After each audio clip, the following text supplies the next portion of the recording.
Bonjour, le propos de cette vidéo est de vous montrer la facilité avec laquelle vous pouvez générer un projet Xojo Desktop. Ici, nous travaillons sous OS 10 pour votre Raspberry Pi 2. Pour ça, nous allons utiliser une application exemple livrée avec Xojo.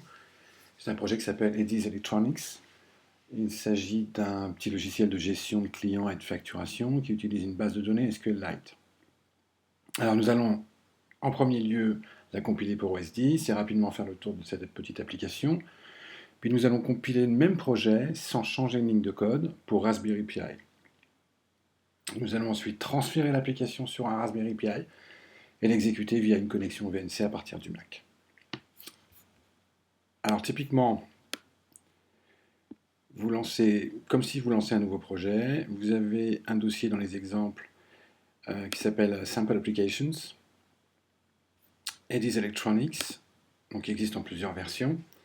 Nous, celle qui nous intéresse, c'est la version desktop, donc on l'ouvre dans l'IDE. Donc la voici, on voit qu'il y a plusieurs fenêtres, pas mal de formulaires, et évidemment le code qui va avec. Donc, elle est paramétrée pour être compilée sur l'ordinateur qui tourne le projet. Donc, on la compile.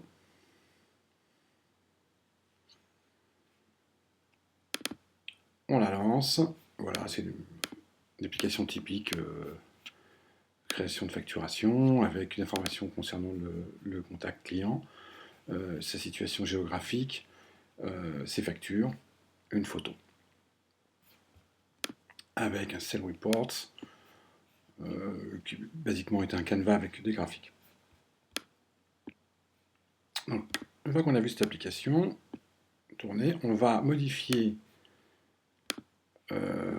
les paramétrages de compilation. On va s'intéresser désormais à Linux. Et en Linux, ce qui nous intéresse, c'est la plateforme ARM 32 bits, qui correspond à celle du Raspberry Pi. On en profite pour renommer l'application. Voilà. Et on compile.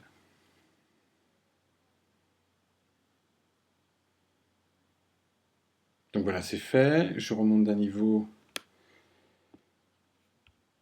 pour compresser l'ensemble qui a été généré, que je pose sur le desktop. Ok. La deuxième chose à faire, c'est transférer sur le Raspberry Pi l'application qu'on vient de générer.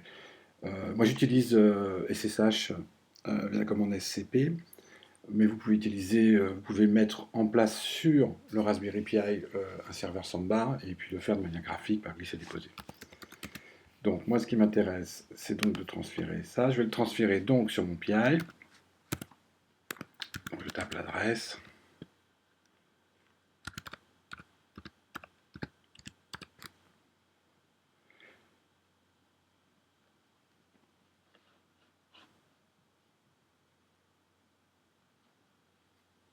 On va essayer de la placer directement sur le desktop.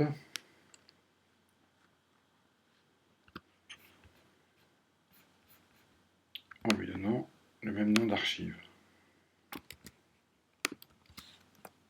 On se connecte. C'est la première fois que je le fais de cette machine. Et voilà, c'est fait.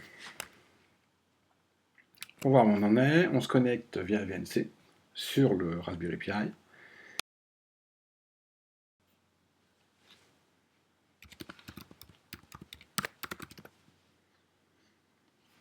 Donc on se retrouve sur le desktop du Raspberry Pi. Bien entendu, je ne retrouve pas mon fichier qui aurait dû l'être, mais enfin il est à la racine du home. Donc la première chose à faire, c'est décompresser l'archive.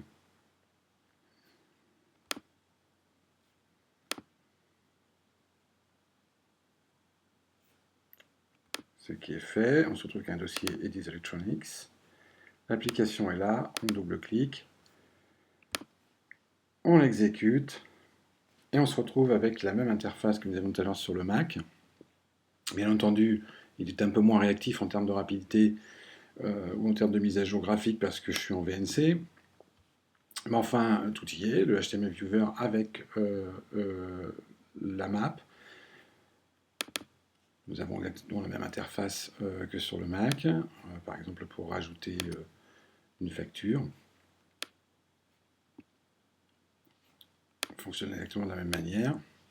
Le temps de chargement n'est pas si terrible que ça d'ailleurs. Voilà, donc à partir de cet exemple qui a été créé sur Mac, Windows et Linux, on voit que sans le moindre changement de code, vous pouvez générer une application pour Raspberry Pi desktop, c'est-à-dire sur Raspbian. Et dans une autre vidéo, je vous montrerai comment le faire pour une application console et comment le faire pour une application web, de la même manière que nous le ferions sur une autre plateforme.